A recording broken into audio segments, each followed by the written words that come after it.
Now the sperm undergo acrosome reaction. In this acrosome reaction, the capacitor sperm passes through the corona radiata and the sperm galactose transferase bind to zona pellucida glycoprotein 3 and then it penetrates into the zona pellucida.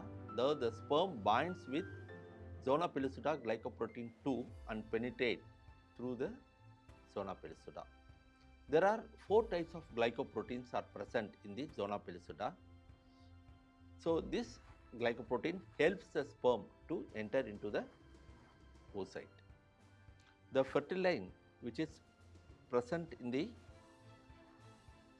sperm helps to passes through the corona radiata.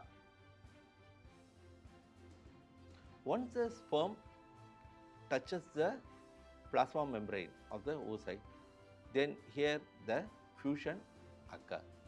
So there will be a fusion between the membrane of the sperm and the oocyte.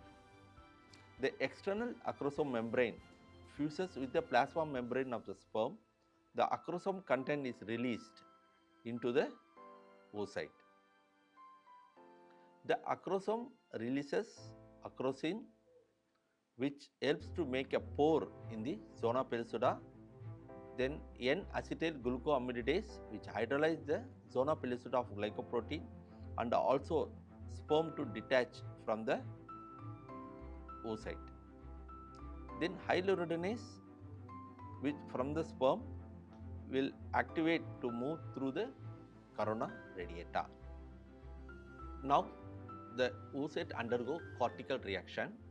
In this cortical reaction, the zona pellucida become thick and make the sperm impermeable. Why? Because as I said, around 200 to 300 number of sperms will be present around the oocyte. So these sperms, they try to penetrate into the oocyte. So only one sperm which has a competent to enter into the oocyte and the nucleus is released into the cytoplasm of the oocyte. So the remaining sperms may try to enter into this oocyte. So to avoid polyspermy, that is more than one number of sperms entering into the oocyte is called polyspermy. So to avoid this polyspermy condition, the oocyte, the nature makes the oocyte not to allow the sperm entering into the cytoplasm of the sperm oocyte. So it becomes thick and hard so that no sperm can penetrate into the oocyte. Now the plasma membrane becomes very hot and somehow the polyspermy is avoided. Next, this oocyte now undergo the second meiotic division, which was arrested before the ovulation period. This secondary oocyte, which was arrested in metaphase of second meiotic division, now undergo division and extrude the polar body. Now, once the sperm enter into the sperm content enter into the cytoplasm, which is nucleus and centrioles, decondensed, enlarges and form a pronuclei, and the centriole will develop into microtubules so that the chromosomes can be attached during the division. This nucleus became pronuclei of the male gamete. Now the nucleus material present in the oocyte become decondensed and develop into pronuclei.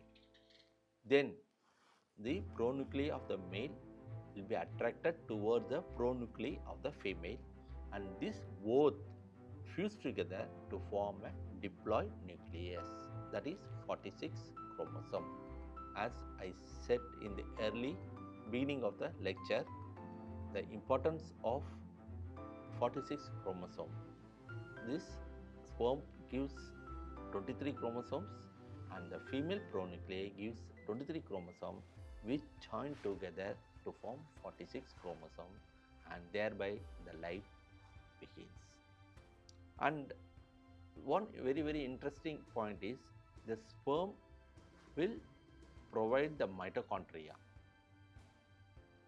not only nucleus and centriole, even the mitochondria of the sperm enter into the cytoplasm. Why? As we all know, mitochondria is the powerhouse of the energy. So it gives more energy, and also this mitochondria gives more energy and support the zygote till first cleavage, early cleavage stage, that is up to day 3 of the embryo. This mitochondria provides the energy to the embryo. So we can see how the male gives protection to the embryo in the beginning, like how the child after growing, the father gives protection, gives support to the children, like that. In the early beginning, the father first gives the protection, then only mother.